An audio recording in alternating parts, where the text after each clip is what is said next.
Let's return to the top story today. The National Party has ushered in its new leadership, but have they picked the people who can win the election? For more on this, I'm joined by partner at Dentons Kensington Swan and a former political editor, Linda Clark. Hi, Linda. I suppose that's the key question. Is this a winning team or not? Well, winning, that wasn't just the only question though, was it? There's sort of two stages to this. One, if they're going to lose, is the loss going to be a more respectable one? In other words, are more national MPs going to hold on to their jobs? That's first and foremost what they were thinking about today. And then the second stage is, can they pull off the miraculous, claw back those ridiculous poll figures and put themselves in a seat or in a position where they might be able to win? I think the answer to the first part of that is yes, they're in a better position under Todd Muller than they were under Simon Bridges. The second one, it's a risk.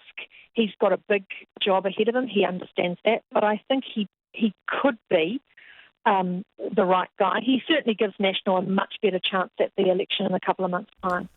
What about him makes him better than Simon Bridges?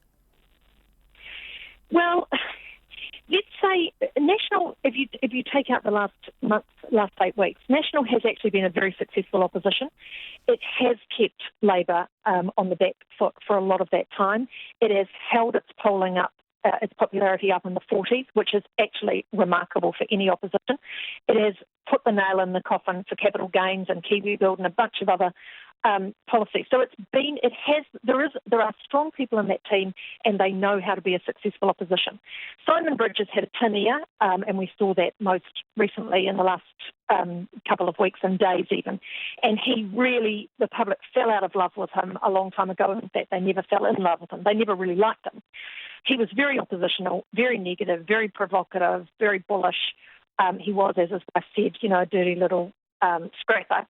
And New Zealanders don't like that. Todd painted himself absolutely accurately, I think, today as someone who's going to campaign more positively. He said, I'm interested in you. I'm not interested in knocking down the government.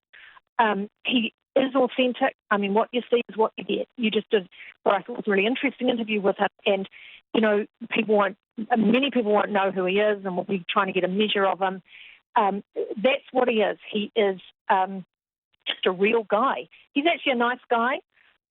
He was a successful person in business, but he's been politics and interested in politics through and through. And he was in politics when I was a reporter there a long time ago, and he was a young man working for Jim Bolger. And he's very much in the Jim Bolger kind of school of politics.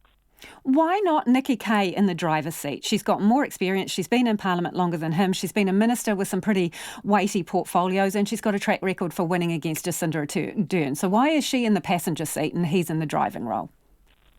Well, this is the National Party. And the National Party is, as Todd Muller said today, it is a broad church which holds within that church some very conservative people and some liberal people. And the most successful combinations in National's history have been when you've had a combination in the leadership between conservative on one side and progressive on the other in the deputy's role. But Nicki Kay is probably the most liberal person or one of the 2 or 3 most liberal people in that caucus. She simply would never have the numbers, I don't think, to take the top job. But in conjunction with a more conservative, sort of caring conservative kind of leader figure, she would, and obviously did have the numbers to come in as the deputy, but it's the combination of those skills rather than having all of the skills tied up in one individual.